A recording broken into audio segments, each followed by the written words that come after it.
হ্যাঁ দিয়ে দে দিয়ে দে।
ফ্রিজ করে গেছে।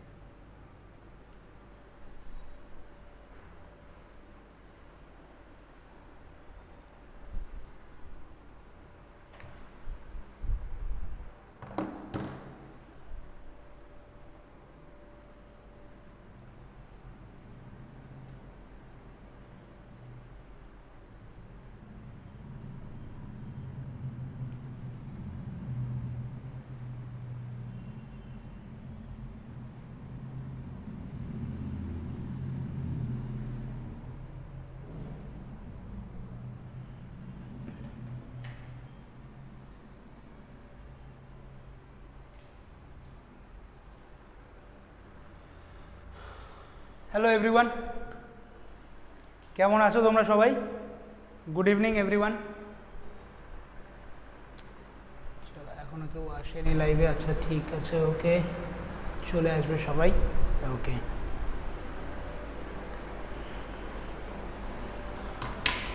আমরা আজকে চলে এসেছি কোথায়? ব্ল্যাকবোর্ডের ক্লাসে, ইকোনমিক্স ক্লাসে। সেই ক্লাসে আজকে আমরা কি পড়ব, কি জানবো? আনএমপ্লয়মেন্ট অর্থাৎ বেকারত্ব, যেটা তোমাদের একটা ভাস্ট এরিয়া ডাব্লিউবিসিএস এর জন্য ভীষণই ইম্পর্ট্যান্ট একটি জায়গা। আমি স্টার মার্ক মেরে দিচ্ছি, এটা হচ্ছে কি একটা ভীষণই ইম্পর্ট্যান্ট একটা জায়গা, ভেরি ভেরি ইম্পর্ট্যান্ট।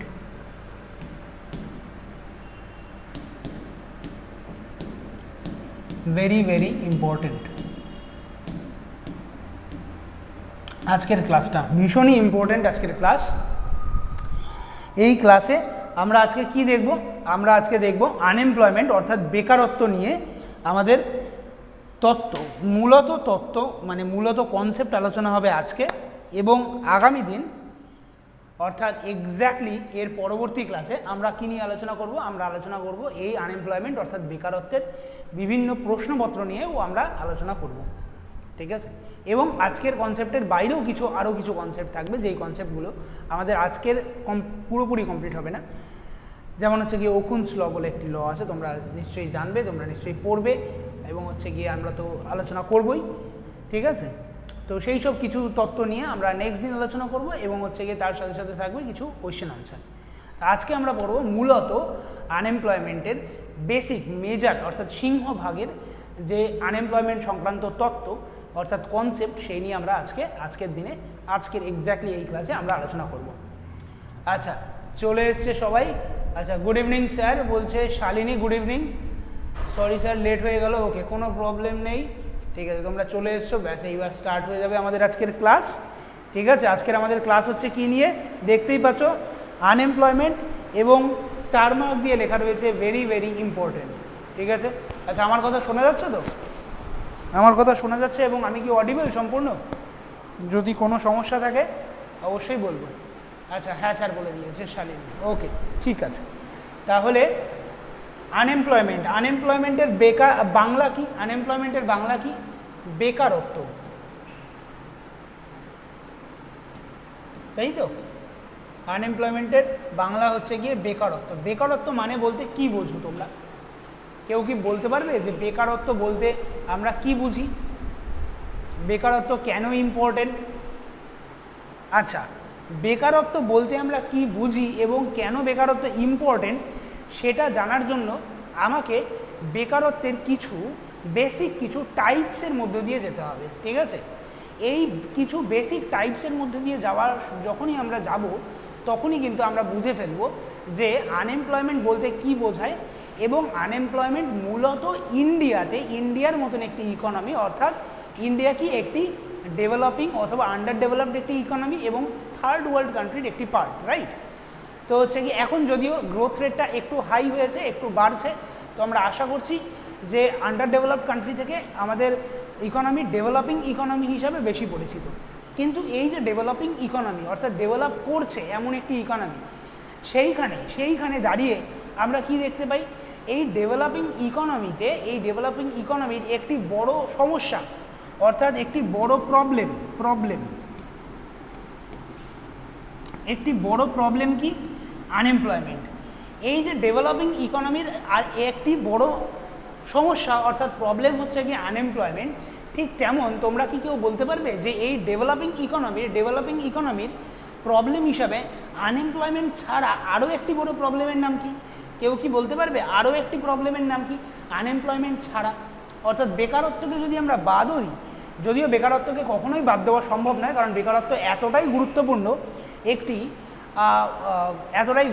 একটি প্রবলেম, একটি সমস্যা যেটাকে কখনোই বাদ দেওয়া সম্ভব নয়, তবুও আমরা বলছি আরও একটি প্রবলেম।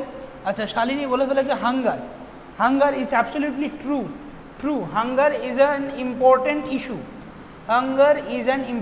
Issue, it's true. কিন্তু তার থেকেও বেশি গুরুত্বপূর্ণ একটি বড় সমস্যার নাম হচ্ছে গিয়ে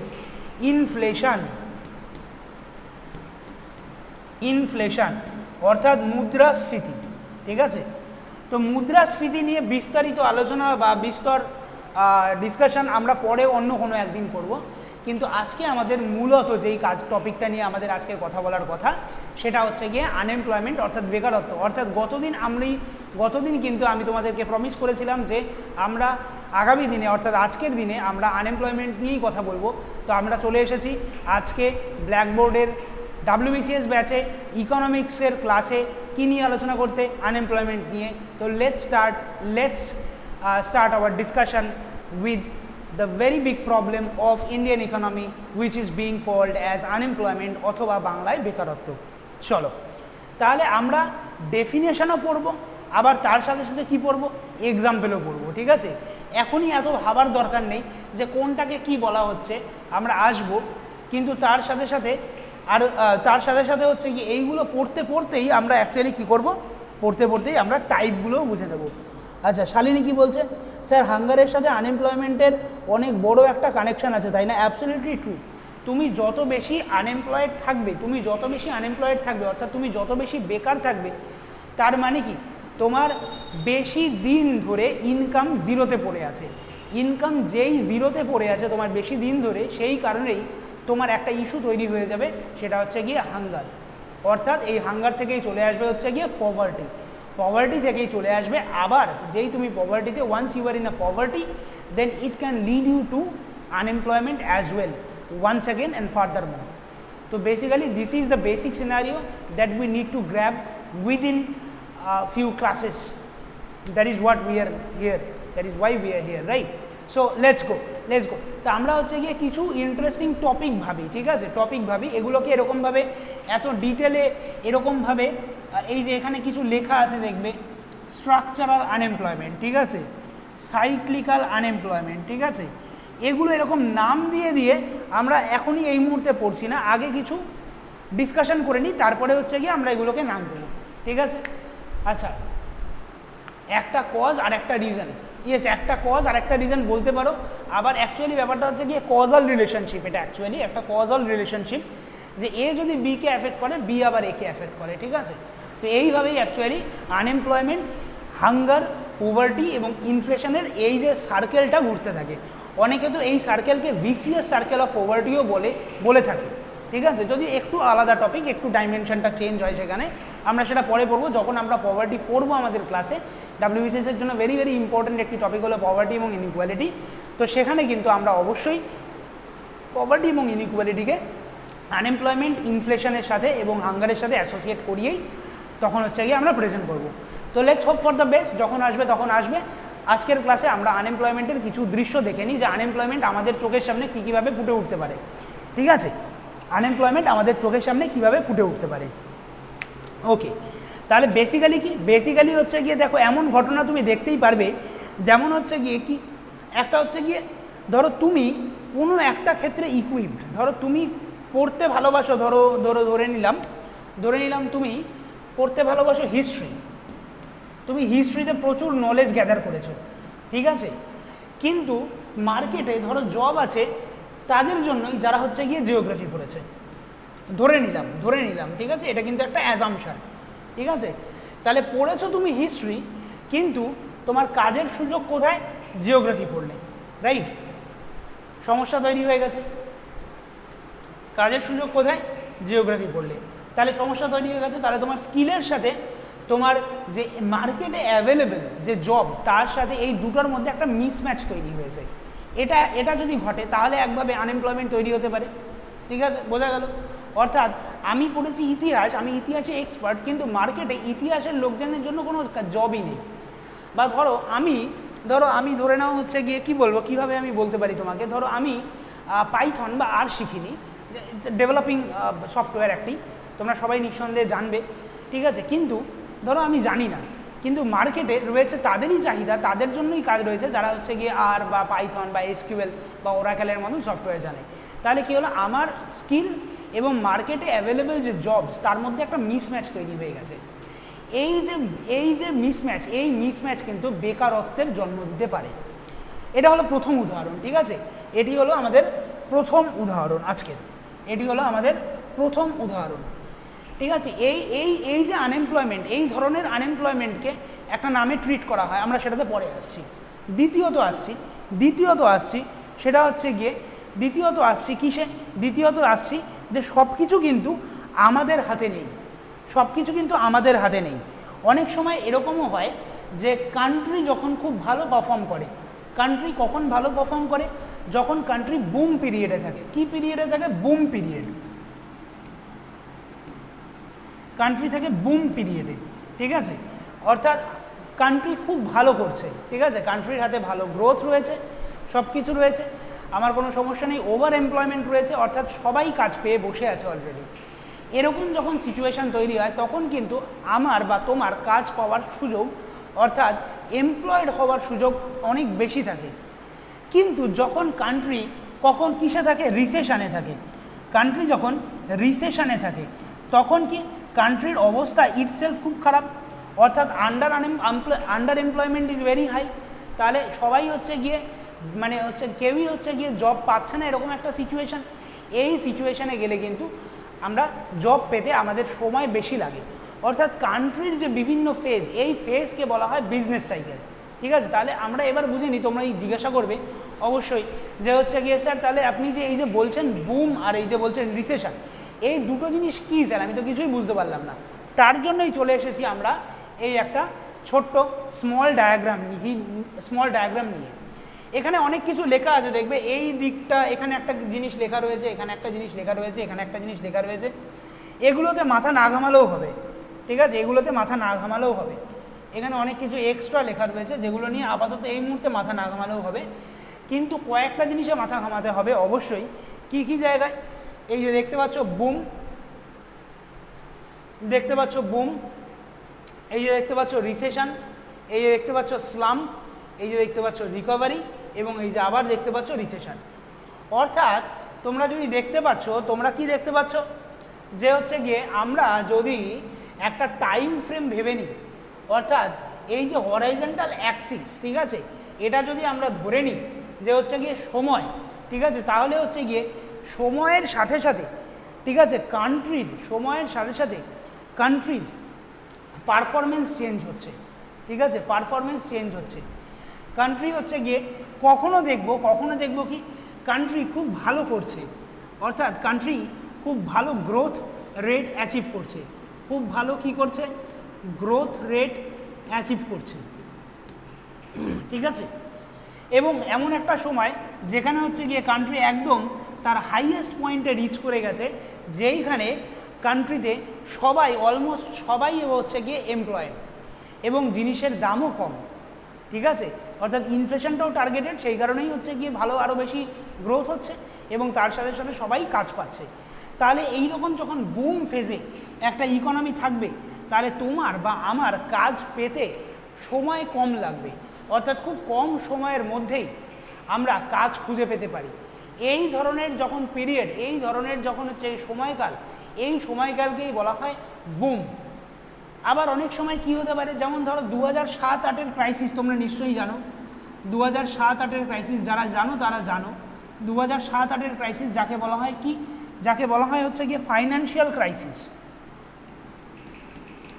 ফাইন্যান্সিয়াল ক্রাইসিস, ঠিক আছে, ফাইন্যান্সিয়াল ক্রাইসিস।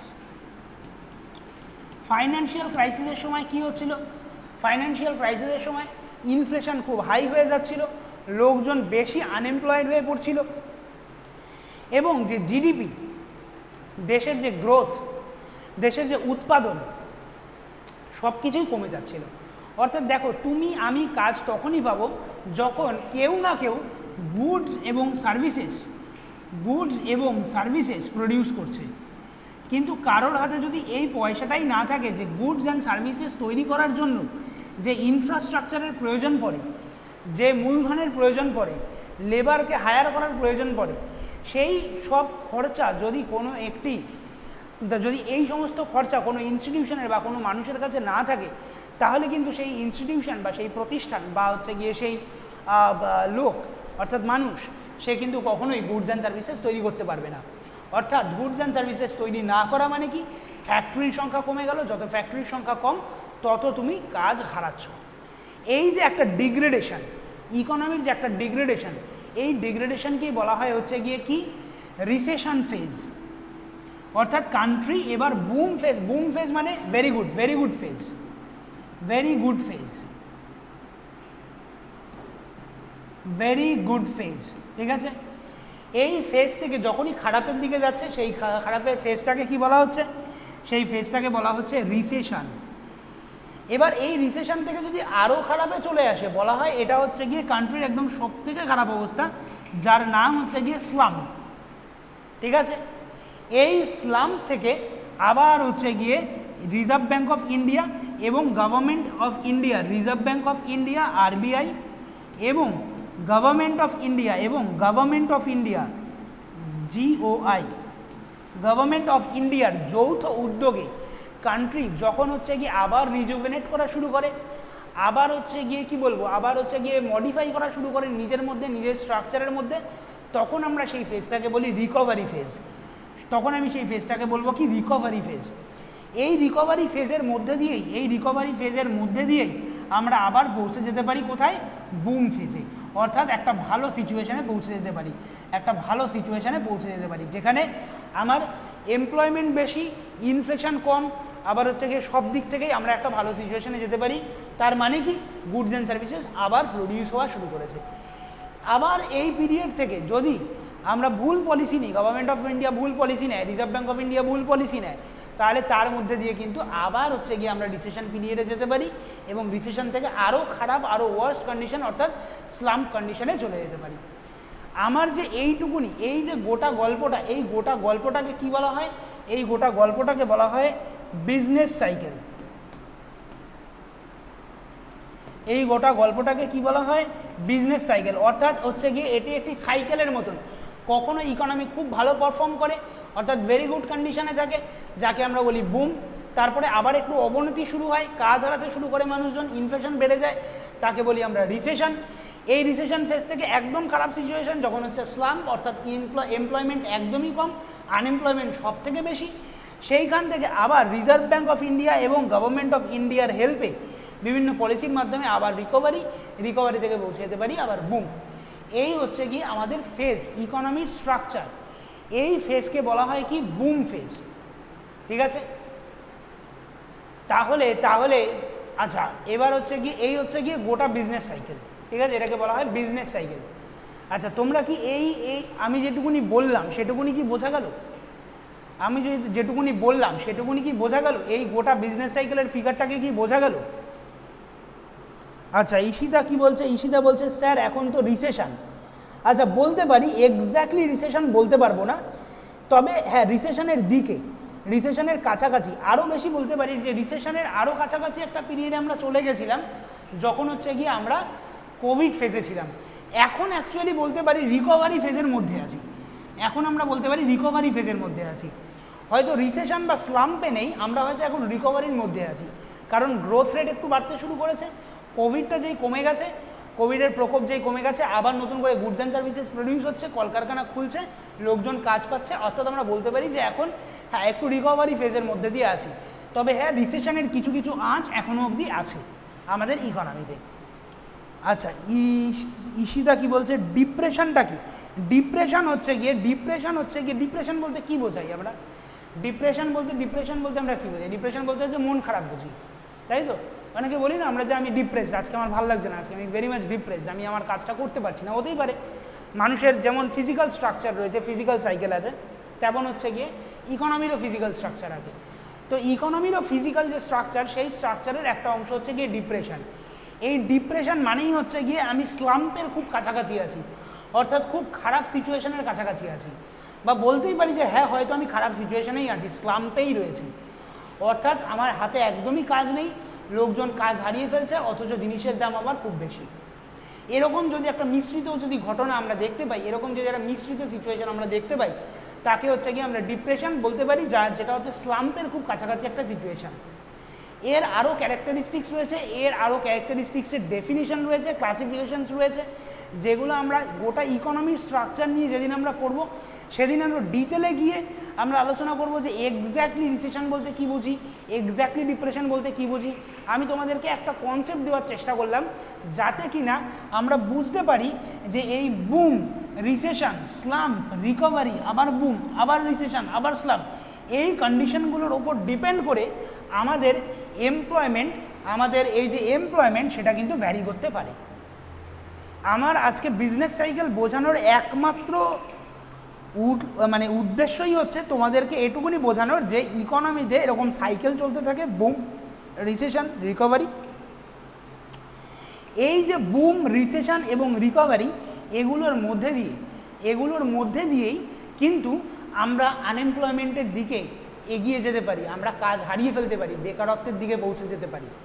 তাহলে আমি তোমাদেরকে এটুকুই বোঝানোর চেষ্টা করছি যে শুধুমাত্রই আমি কোয়ালিফাইড হয়ে গেলাম, আমি স্কিল্ড হয়ে গেলাম, ঠিক আছে, আমি খুব ভালো কৃষিকাজ করতে পারি তাই আমি চাষি হয়ে গেলাম, আমি খুব ভালো সফটওয়্যার জানি তাই আমি সফটওয়্যার ডেভেলপার হয়ে গেলাম, আমি খুব ভালো ইঞ্জিনিয়ার, আমি খুব ভালো সিভিল ইঞ্জিনিয়ার, তাই জন্য আমি হচ্ছে গিয়ে এলএনটির জন্য কাজ করতে পারলাম বা সুযোগ পেয়ে গেলাম। শুধু কিন্তু তাই নয়, এছাড়াও অনেক রিজন আছে, যেই রিজনগুলোর মধ্যে একটি রিজন হলো বুম এবং হচ্ছে গিয়ে রিসেশন এবং হচ্ছে গিয়ে স্লাম্প এবং হচ্ছে গিয়ে রিকভারি। ক্লিয়ার? বোঝা গেল? আচ্ছা, অনেক কমেন্ট এসে জমে রয়েছে, দেখি কমেন্টে কি বলছে। ঈশিতা রয় বলছে কি ডিপ্রেশনটা কি? ডিপ্রেশন তো বলে দিলাম ঈশিতা বলছে ওকে। আচ্ছা, অনিন্দিতা মণ্ডল কি বলছে, আপনার বোঝানো খুব ভালো লাগছে স্যার। আচ্ছা ঠিক আছে, থ্যাংক ইউ। ঈশিতা বলছে ওকে স্যার, ওকে। চলো আমরা হচ্ছে গিয়ে এবার নেক্সট উদাহরণে যাই, যে হচ্ছে গিয়ে নেক্সট আরও কীভাবে আমরা আনএমপ্লয়মেন্টকে ডিফাইন করতে পারি। যেমন তোমরা দেখছো একটা ছবি দেখতে পাচ্ছ, ছবিতে কি দেখতে পাচ্ছ? একটা এগ্রিকালচারাল ল্যান্ডের ছবি দেওয়া আছে। এই ল্যান্ডে কি দেখতে পাচ্ছি? যে 5 জন, এই ছবিটা কিন্তু খুব ভাইটাল একটা ছবি, এই ছবিটার মধ্যে কিন্তু অনেক কথা বলা আছে, ঠিক আছে? যদি তোমরা ভালো করে দেখতে পাও, এই ছবিটার মধ্যে অনেক কথা বলা আছে। এই ছবিটা কি তোমরা কেউ দেখতে পাচ্ছ? এই ছবিটা কি বুঝতে পারছো কি বলা আছে এই ছবিটাতে? দেখি তো এই ছবিটাতে বলে, এই ছবিটা দেখে তোমরা কি বুঝতে পারছো? দেখি তো এই ছবিটা দেখে তোমরা কি বুঝতে পারছো?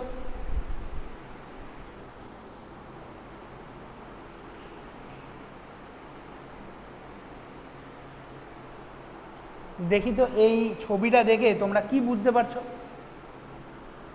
গরু দিয়ে চাষ করছে। হ্যাঁ, গরু মানে হচ্ছে, গরু তো নয়, বলদ দিয়ে চাষ করা হয়, ঠিক আছে স্যার। পিকটা বোঝা যাচ্ছে যতজন দরকার একটা কাজে তার বেশি লোক ইনভলভ। বাহ, very good Shalini, very good, very good.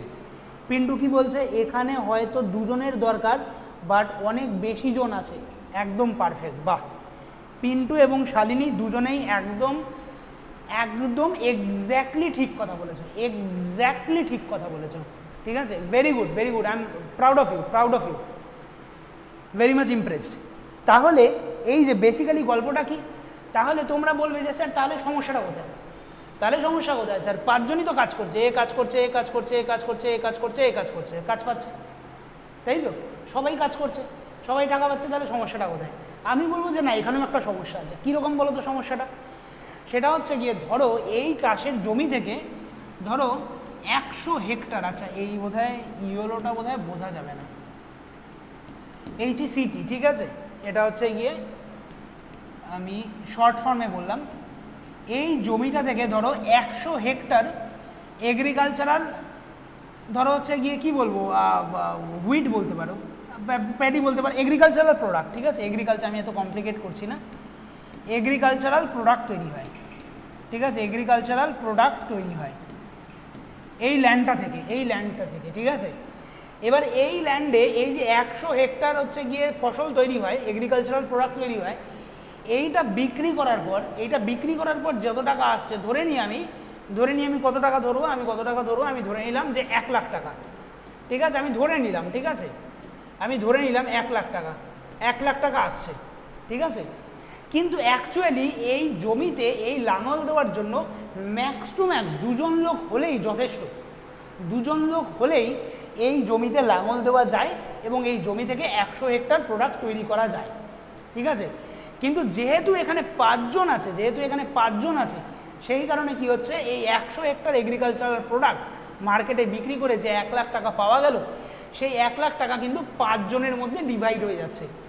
তাহলে কিন্তু আমরা কি বলতে পারি, বলতে পারি পার ক্যাপিটা ইনকাম কিন্তু ফল করে গেল, তাই তো, পার হেড ইনকাম কিন্তু ফল করে গেল, রাইট।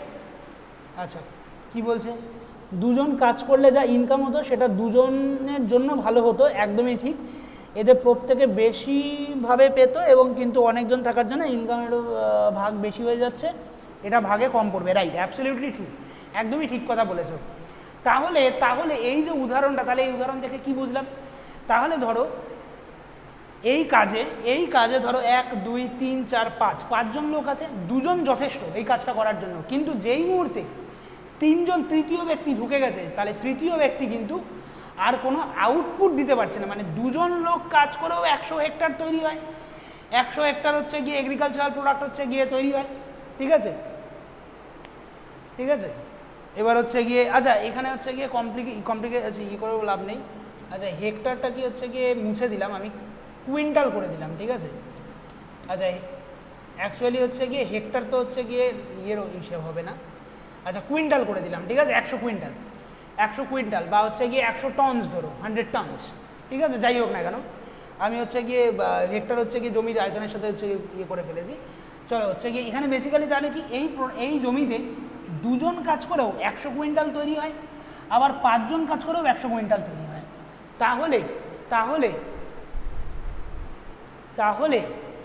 তাহলে এই তৃতীয় ব্যক্তি, চতুর্থ ব্যক্তি এবং পঞ্চম ব্যক্তির কিন্তু এই ল্যান্ডে কোনো আলাদা করে প্রোডাক্টিভিটি নেই। তাহলে আপাত দৃষ্টিতে সে এমপ্লয়েড হলেও সে কিন্তু অ্যাকচুয়ালি আনএমপ্লয়েড। তার কারণ কি?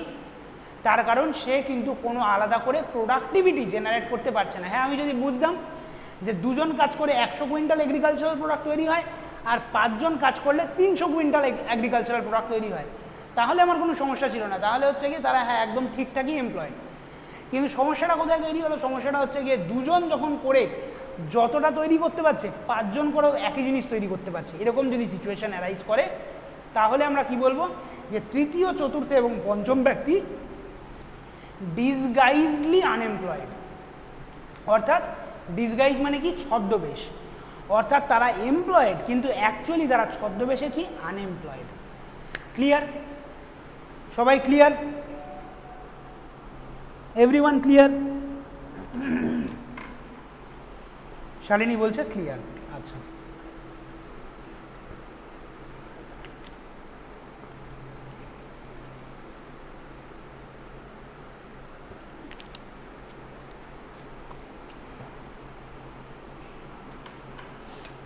শালিনী বলছে একদম ক্লিয়ার। ওকে, রাইট। তাহলে চলো এবার চলে যাই আরও একটা এক্সাম্পলে। আর একটা এক্সাম্পল দিয়ে আনএমপ্লয়মেন্টের কি এক্সাম্পল কি সেটা হচ্ছে গিয়ে ধরো এই যে এতগুলো তো এক্সাম্পল দিলাম আমি, ঠিক আছে, এগুলো সবই কিন্তু ক্যারেক্টারাইজেশন, সবই কিন্তু প্রকারভেদ। এগুলোকে এক্সাম্পল হিসাবে নাও, তাহলে বুঝতে সুবিধা হবে। এবার হচ্ছে কি আরও একটা এক্সাম্পল দিই তোমাদেরকে, ঠিক আছে। ধরো কেউ হচ্ছে গিয়ে দু ধরনের শস্য হয়, একটা হচ্ছে রবি শস্য আর একটা হচ্ছে গিয়ে কি খারিফ শস্য, তাই তো? তাহলে এবার ধরো আমি এমন একজন চাষি যে হচ্ছে গিয়ে শুধুমাত্র এই রবি শস্য উৎপাদন করতে জানি, খারিফ শস্য উৎপাদন করতে জানি না। তাহলে এই যে আমার না জানা, ঠিক আছে, এই না জানার সাথে লিঙ্ক করে গেল কি সিজন। সিজন যেই বদলে গেছে তার জন্য অ্যাপ্রোপ্রিয়েট যেই কাজটা আমার করা দরকার সেই কাজটা যদি আমি না জানি, তাহলে কিন্তু আমি রবি শস্য যখন ফলাই মাঠে সেই সময় আমি এমপ্লয়েড, কিন্তু খারিফ শস্য যখন ফলানো হচ্ছে তখন কিন্তু আমি আনএমপ্লয়েড। সেই কারণে যখন খারিফ শস্যের সময়, সেই সময় কিন্তু আমি কি হলাম, আমি হচ্ছে গিয়ে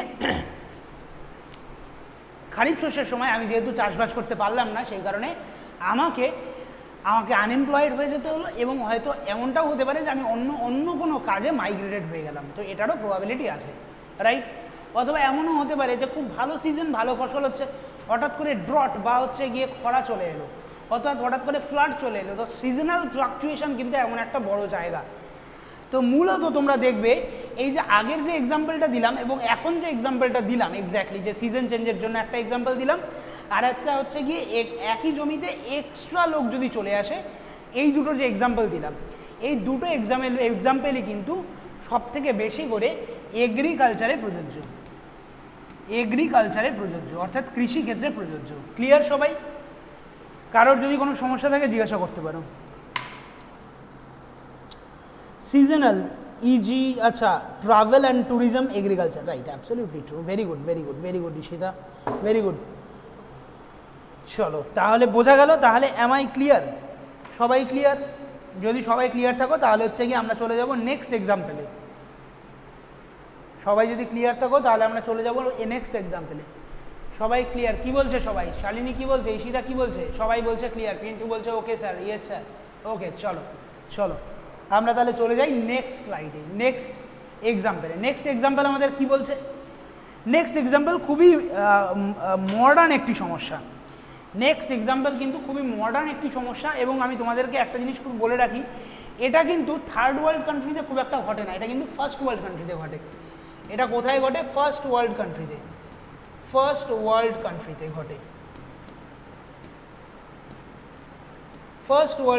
ঘটে। ঠিক আছে, ফার্স্ট ওয়ার্ল্ড কান্ট্রিতে, এটা বোধহয় লেখাও আছে এখানে, রাইট, এই যে ফার্স্ট ওয়ার্ল্ড কান্ট্রিতে কিন্তু এটা ঘটে, থার্ড ওয়ার্ল্ড কান্ট্রিতে ঘটে না। কি হচ্ছে তাহলে? এইরকমভাবেও যে আনএমপ্লয়মেন্ট হতে পারে এটা শুনে তোমাদের অবাক লাগবে, কারণ আমরা থার্ড ওয়ার্ল্ড কান্ট্রিতে বেসিক্যালি বিলং করি, থার্ড ওয়ার্ল্ড কান্ট্রি থেকে। আমাদের এখানে কি হয়? আমাদের এখানে কাজ পাচ্ছি না, যেখানেই কাজ দেবে, কাজ আছে, সেখানেই আমরা চলে যাচ্ছি কাজ করতে, তাই তো? ফার্স্ট ওয়ার্ল্ড কান্ট্রিতে কী হয়? এক্স্যাক্টলি উল্টো, ওভার এমপ্লয়মেন্ট আছে, সবাই কাজ করছে। সবাই কাজ করার জন্য কি হচ্ছে? লোকের এক্সপেকটেশন বেড়ে যাচ্ছে, ঠিক আছে? লোকের এক্সপেকটেশন বেড়ে যাচ্ছে, অর্থাৎ ধরো আমি কিন্তু কাজ করছি, ঠিক আছে, আমি কাজ করছি, আমি হচ্ছে গিয়ে কোনো একটা জায়গায় clerk, I am earning sufficient, ঠিক আছে, আই এম আর্নিং সাফিসিয়েন্ট, কিন্তু আমার মনে হলো যে না, আমি আর ক্লার্কের কাজটা করব না। আমি কি করলাম? আমি হচ্ছে গিয়ে আমার মনে হলো যে আমি এতটাই এফিসিয়েন্ট যে আমি ক্লার্কের কাজ আর যদি ছেড়েও দিই, আমি 1 মাসের মধ্যেই আরও ভালো কোনো কাজ পেয়ে যেতে পারি। তাহলে এই যে আমি আমার প্রিভিয়াস জব ছাড়লাম আর নতুন জব হচ্ছে গিয়ে ধরলাম, এই দুটোর মধ্যে যে হচ্ছে গিয়ে গ্যাপ, সেই গ্যাপের যে দিনগুলো, সেই দিনগুলোকে বলা হয়, সেই সময়কালকে বলা হয় যে সেই সময়কালের জন্য আমি আনএমপ্লয়েড। বোঝা গেল কি যায়নি? পিন্টু বলছে কোন কান্ট্রিগুলো ফার্স্ট ওয়ার্ল্ড কান্ট্রি? মূলত ইউরোপের দেশগুলো, মূলত ইউরোপিয়ান কান্ট্রিজ আর first world countries, like Finland, Norway, Germany, France, আরও আছে Britain, Great Britain, these all are first world country. Canada is also a first world country. Sweden is a first world country. Switzerland is the first world country. Ishita বলছে GDP বেশি যাদের, like USA, UK, develop country. Yes, absolutely true, right. তাহলে আমরা কি বললাম? এমনটা নয় কিন্তু যে হচ্ছে কি আমার কাছে কাজ নেই, আমার কাছে কাজ আছে, কিন্তু আমি এতটাই কনফিডেন্ট যে আজ যদি আমি কাজ ছেড়েও দিই, আমি হচ্ছে গিয়ে 1 মাসের মধ্যেই আবার নতুন কাজ পেয়ে যাব। কিন্তু ইকোনমিস্টরা বলছেন যে যেই মুহূর্তে কাজ ছাড়লাম আর যেই মুহূর্তে কাজ ধরলাম, এই দুটোর মাঝখানে একটা পিরিয়ড থাকে, যেই পিরিয়ডে হচ্ছে গিয়ে আমি কিন্তু আনএমপ্লয়েড। সেইটাও কিন্তু একটা রিজন যে আমার আনএমপ্লয়েড হওয়ার। Clear?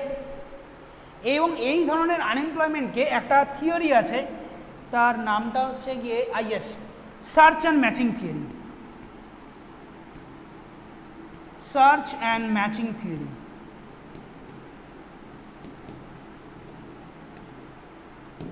Search and matching theory, ঠিক আছে?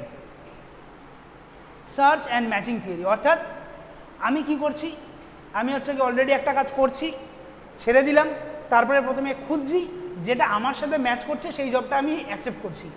তাহলে সার্চ অ্যান্ড ম্যাচ এই করতে গিয়ে আমি কিন্তু 1 মাসের জন্য আনএমপ্লয়েড হয়ে গেলাম। তো সেটাও কিন্তু এক ধরনের আনএমপ্লয়মেন্ট।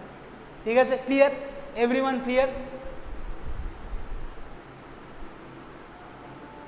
আচ্ছা, ইশিদা কি বলছে? ওয়াও, কত ভালো ভালো লাইফ ওদের। আচ্ছা, ওকে। হ্যাঁ, ফার্স্ট ওয়ার্ল্ড কান্ট্রিতে লাইফ একটু ইজিয়ার বটে, রাইট, ট্রু। আচ্ছা, ওকে, চলো তাহলে এই অবধি বোঝা গেল। আচ্ছা, এইবার হচ্ছে গিয়ে আমরা চলে আসি আর একটা এক্সাম্পলে। সেটা হচ্ছে গিয়ে এই এক্সাম্পলটাও একটু আলাদা রকম এক্সাম্পল, আলাদা রকম ঠিক এক্সাম্পল নয়, রিয়েল লাইফে ঘটে। সেটা হচ্ছে গিয়ে কি হয় ব্যাপারটা, যেটা ডে বাই ডে তোমরা দেখতে পাচ্ছ। যেমন একটা জিনিস তোমরা নিশ্চয়ই শুনবে যে রোবট ইজ রিপ্লেসিং। এই কথাটা কিন্তু তোমরা ভালো ভালো নিউজ পেপারে শুনবে। Robot is replacing human labour. অর্থাৎ টেকনোলজি যত অ্যাডভান্সড হচ্ছে তত আমরা কি করছি, রোবটকে দিয়ে রোবটকে দিয়ে কাজ করাচ্ছি। যেই রোবটকে দিয়ে কাজ করাচ্ছি সেই মুহূর্তে আমি হিউম্যান লেবার ছাঁটাই করে দিচ্ছি। যেই হিউম্যান লেবারকে ছাঁটাই করে দিলাম, কি তৈরি হলো? আনএমপ্লয়মেন্ট। ক্লিয়ার কি ক্লিয়ার না? খুব সহজেই বোঝানোর চেষ্টা করলাম।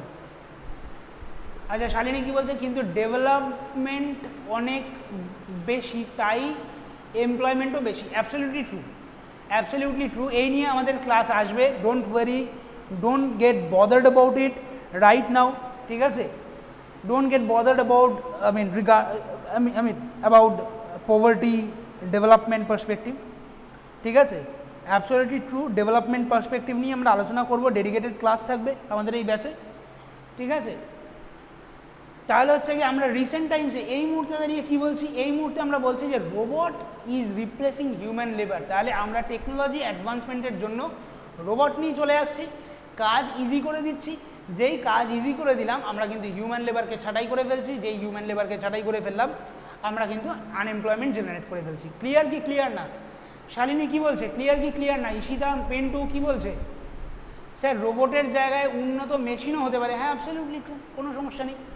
বললাম তো যে টেকনোলজি সেটা অন্য কোনো মেশিন হতে পারে, অন্য কোনো, যেমন তোমাকে আমি আর একটা ভালো উদাহরণ দিতে পারি। যেমন হচ্ছে কি আগে দেখতে যে আমাদের বাড়ির আশেপাশে লন্ড্রি প্রচুর থাকতো, ধোপাখানা থাকতো, যেখানে আমরা কাপড় জামা, আমাদের নোংরা কাপড় জামা বা হচ্ছে গিয়ে বস্ত্র, সেটা হচ্ছে গিয়ে দিতাম হচ্ছে গিয়ে কী করার জন্য? ধুয়ে দেওয়ার জন্য। অর্থাৎ someone is there who is washing my clothes, right?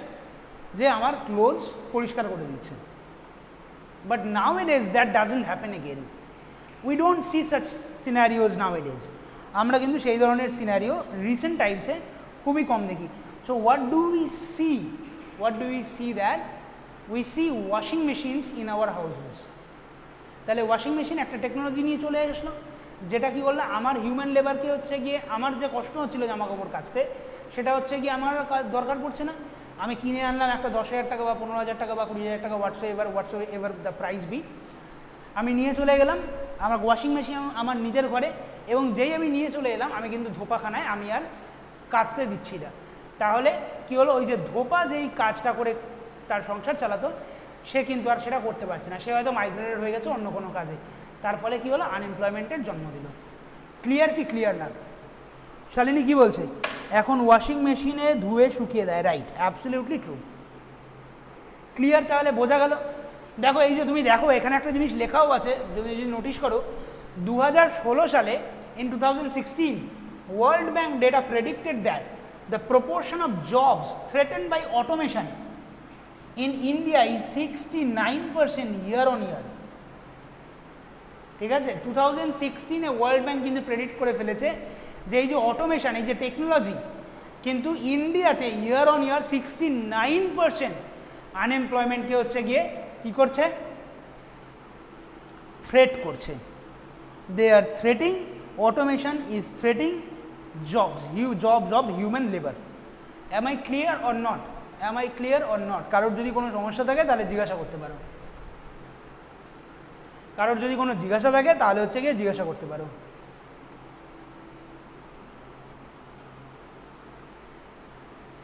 কারোর যদি কোনো অসুবিধা থাকে তাহলে জিজ্ঞাসা করতে পারো। আচ্ছা, এইবার হচ্ছে গিয়ে আমরা চলে যাই কোথায়, এইবার হচ্ছে গিয়ে, আচ্ছা এইবার তাহলে হচ্ছে গিয়ে এবার পেছন দিকে ব্যাক করি। ঠিক আছে, এই যে বিভিন্ন এক্সাম্পল দিলাম, এই যে বিভিন্ন এক্সাম্পল দিলাম আনএমপ্লয়মেন্টের, এই প্রত্যেকটা এক্সাম্পলই কিন্তু এক একটা ক্যাটাগরাইজেশন। এই যে তোমাকে এই যে এক্সাম্পলটা দিলাম, যেখানে হচ্ছে গিয়ে মেন ফ্যাক্টরটা কি, দেখো ভালো করে বুঝবে, মেন ফ্যাক্টরটা কি এখানে, টেকনোলজি। অর্থাৎ টেকনোলজি হচ্ছে গিয়ে রিপ্লেস করছে হিউম্যান লেবারের জবকে, তাই জন্য বলা হচ্ছে কি এটা হলো টেকনোলজিক্যাল আনএমপ্লয়মেন্ট।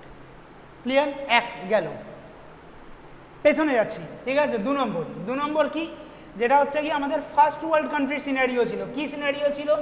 যে আমার কাছে সাফিসিয়েন্ট অ্যামাউন্টের জব আছে, কিন্তু আমি এতটাই কনফিডেন্ট যে হচ্ছে কি আমি আবার অন্য কোনো জবে শিফট করতে পারি, তাই তো? এটা ছিল আমাদের আগের লাস্ট এক্সাম্পল। এই যে এক্সাম্পল যেটা ফার্স্ট ওয়ার্ল্ড কান্ট্রিতে দেখা যায়, এই বেকারত্বকে বলা হয় ফ্রিকশনাল আনএমপ্লয়মেন্ট। এই বেকারত্বকে বলা হয় ফ্রিকশনাল আনএমপ্লয়মেন্ট। আচ্ছা, ঈশিতা রয় বলছে না। আচ্ছা, না বলতে কি বোঝাচ্ছ ঈশিতা? একবার যদি খুলে বলো তাহলে সুবিধা হয় বুঝতে কি বলতে চাইছো। তাহলে ঈশিতা একটু ফার্স্ট রেসপন্ড করো। প্রবলেম নেই, আচ্ছা ওকে, ঠিক আছে, বুঝে গেছি, ওকে চলো। তাহলে হচ্ছে কি বুঝতে পারলে, তাহলে আমরা কি কি দেখলাম, একটা দেখলাম টেকনোলজিক্যাল আনএমপ্লয়মেন্ট, যেটা হচ্ছে কি টেকনোলজি হিউম্যান লেবারকে রিপ্লেস করে দিচ্ছে। দ্বিতীয় দেখলাম ফার্স্ট ওয়ার্ল্ড কান্ট্রি সিনারিও, যেখানে হচ্ছে গিয়ে কি আমি এতটাই কনফিডেন্ট যে আমি একটা জব ছেড়ে অন্য জবে যেতে পারি, এবং দুটো জবের শিফটিংয়ের মধ্যে যে সময়কাল, সেই সময়কালে যে আমি আনএমপ্লয়েড থাকছি তাকে বলা হচ্ছে গিয়ে কি, তাকে বলা হচ্ছে ফ্রিকশনাল আনএমপ্লয়মেন্ট। তারও আগে আমি দুটো এক্সাম্পল দিয়েছিলাম, যেটা একটা দুটো এগ্রিকালচার নিয়ে, একটা হচ্ছে গিয়ে সিজনের কারণে, অর্থাৎ রবি শস্য খারিফ শস্য নিয়ে একটা এক্সাম্পল দিলাম, আর একটা হচ্ছে গিয়ে দিলাম, এবং সেই এক্সাম্পলে আমি আরও একটা জিনিসও বলেছিলাম যে হচ্ছে গিয়ে বন্যা খরা এগুলো যে সিজনাল চেঞ্জের জন্য কি হয়, আমি আনএমপ্লয়েড হয়ে যেতে পারি, তাই তো? এটাকে বলা হবে সিজনাল আনএমপ্লয়মেন্ট। এবং এই যে ছবি, এই ছবিটা আশা করি তোমাদের সবার মনে আছে। এই ছবিতে কি বলেছিলাম, যে দুজন লোক হলে ঠিক ছিল, কিন্তু তৃতীয় চতুর্থ পঞ্চম জন লোক ঢুকে পড়েছে, এবং হচ্ছে গিয়ে তারা আলাদা করে কোনো প্রোডাক্টিভিটি জেনারেট করতে পারছে না। তাই তারা এমপ্লয়েড দেখলে মনে হলেও কিন্তু আদতে তারা কিন্তু এমপ্লয়েড নয়, তারা অ্যাকচুয়ালি ছদ্মবেশে আনএমপ্লয়েড। তাহলে তাকে আমরা কি বলবো, disguised unemployment. Am I clear? Ishita, Pintu, তারপরে আরও কে আছে, শালিনী রয়েছে। Am I clear or not? Clear sir? Yes, okay চলো। তাহলে আরও একটু পেছনে যাই, অর্থাৎ আরেকটু পেছনে আমরা কি দেখেছিলাম, broom, recession, স্লাম্প, recovery, broom, recession, স্লাম্প, recovery. এই যে বিভিন্ন ফেজ, এই যে বিভিন্ন সাইকেল, এই সাইকেলের জন্যও কিন্তু আমরা আনএমপ্লয়েড হয়ে যেতে পারি। এই সাইকেলের জন্যও কিন্তু আমরা আনএমপ্লয়েড হয়ে যেতে পারি, অর্থাৎ সব কিছু কিন্তু আমাদের হাতে নেই। তাহলে ইকোনমির যে সাইক্লিক্যাল প্যাটার্ন, আপনি রিকভার করে, আপনি আবার রিসেশনে চলে যায়, ডিপ্রেশনে চলে যায়, এই কারণেও কিন্তু আমরা আমাদের জব হারাতে পারি, অর্থাৎ আমরা আনএমপ্লয়েড হতে পারি। এই ধরনের আনএমপ্লয়মেন্টকে কী বলা হয়, সাইক্লিক্যাল আনএমপ্লয়মেন্ট। এই ধরনের আনএমপ্লয়মেন্টকে কী বলা হয়, সাইক্লিক্যাল আনএমপ্লয়মেন্ট। সাইক্লিক্যাল কেন? কারণ হচ্ছে গিয়ে ইকোনমির সাইকেলের জন্য আমাদের আনএমপ্লয়মেন্ট তৈরি হচ্ছে। Clear everyone? ওকে চলো। আর হচ্ছে গিয়ে আমাদের একদম প্রথম যেটা হচ্ছে গিয়ে এক্সাম্পল ছিল, যে হচ্ছে স্কিলের মিসম্যাচ। ঠিক আছে, ধরো আমি জানি হিস্ট্রি, কিন্তু হচ্ছে গিয়ে মার্কেটে জব আছে যারা হচ্ছে গিয়ে জিওগ্রাফি পড়েছে তাদের জন্য, অর্থাৎ জিওগ্রাফি রিলেটেড কাজে ধরো মার্কেটে জব আছে, তাহলে আমি পড়েছি ইতিহাস, আমি তাহলে আর কোনো কিছু মানে আমি তাহলে আর কী করবো, তাহলে এবার আমাকে বসে থাকতে হবে, আর কিছু করার নেই। তাহলে আমার স্কিল মিসম্যাচের জন্য, অথবা আমি একটা হিস্ট্রি আর জিওগ্রাফি দিয়ে উদাহরণ দিলাম, কিন্তু এটা আরও বিভিন্ন উদাহরণ দিয়েও ব্যাখ্যা করা যেতে পারে। যেমন আমি তোমাদেরকে আগেই বললাম যে হয়তো কীভাবে ধরো হচ্ছে কি আমি সফটওয়্যার, এখন হচ্ছে গিয়ে সফটওয়্যার নিয়ে অনেক বেশি বেশি কাজ হচ্ছে, টেকনোলজিক্যাল অ্যাডভান্সমেন্ট নিয়ে অনেক কাজ হচ্ছে। তাহলে সফটওয়্যার যদি আমি না জানি তাহলে কি হলো, তাহলে হচ্ছে গিয়ে আমি আমার টেকনোলজি, আমার স্কিল ল্যাক করার জন্য কিন্তু আমি আনএমপ্লয়েড হতে বাধ্য হলাম। এই ধরনের আনএমপ্লয়মেন্টকে কি বলা হয়? Structural unemployment. Am I clear everyone? কারোর যদি কোনো অসুবিধা থাকে তাহলে কিন্তু অবশ্যই জিজ্ঞাসা করতে পারো। Do not hesitate, I repeat, do not hesitate. কারোর যদি কোনো অসুবিধা থাকে তাহলে জিজ্ঞাসা করতে পারো। তাহলে চলো আমরা কী কী দেখলাম? স্ট্রাকচারাল আনএমপ্লয়মেন্ট দেখলাম, সাইক্লিক্যাল আনএমপ্লয়মেন্ট দেখলাম, ডিসগাইজ আনএমপ্লয়মেন্ট দেখলাম, সিজনাল আনএমপ্লয়মেন্ট দেখলাম, ফ্রিকশনাল আনএমপ্লয়মেন্ট দেখলাম, টেকনোলজিক্যাল আনএমপ্লয়মেন্ট দেখলাম।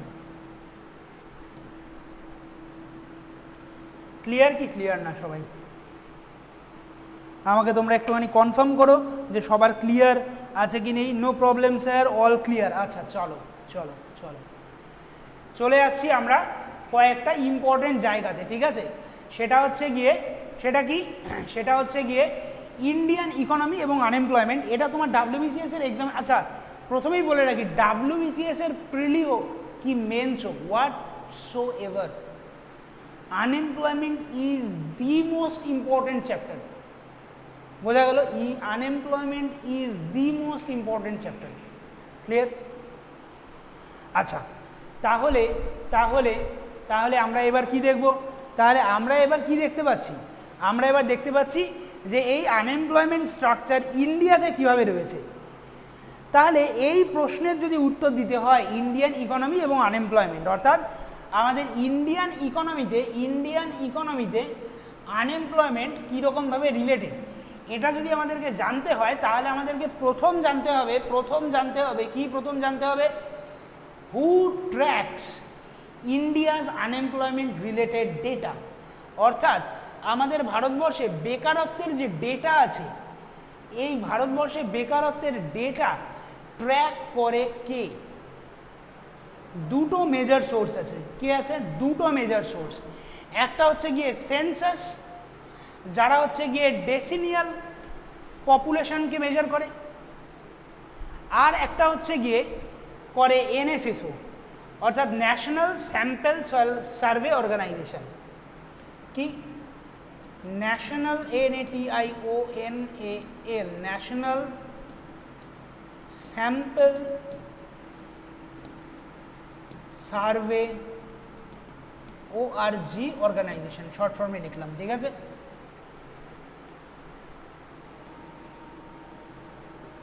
National sample survey organisation,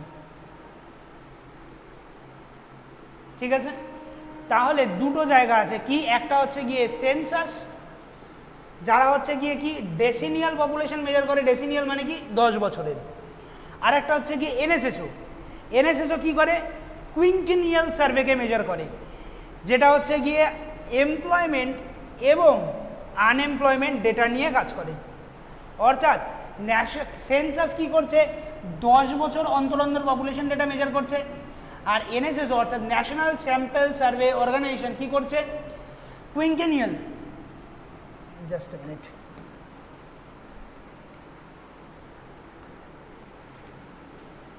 কুইন্কেনিয়াল survey করছে, যেটা হচ্ছে গিয়ে এমপ্লয়মেন্ট এবং আনএমপ্লয়মেন্টে। ক্লিয়ার? কারো কোনো সমস্যা? সেন্সাস কি? সেন্সাসের বাংলা হচ্ছে গিয়ে আদমশুমারি। সেন্সাসের বাংলা হচ্ছে গিয়ে আদমশুমারি। সেন্সাস হচ্ছে গিয়ে, তাই তো, সেন্সাসের বাংলা হচ্ছে গিয়ে আদমশুমারি, অর্থাৎ যারা জনগণনা করে,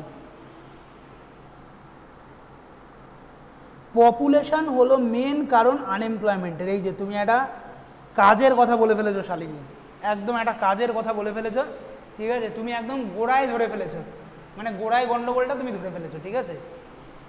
খুব ভালো, খুব ভালো, very good, very good. Population is the big reason of unemployment. It is true, truth it is. ঠিক আছে, 2035, why Ishita is saying so? 2035 কি?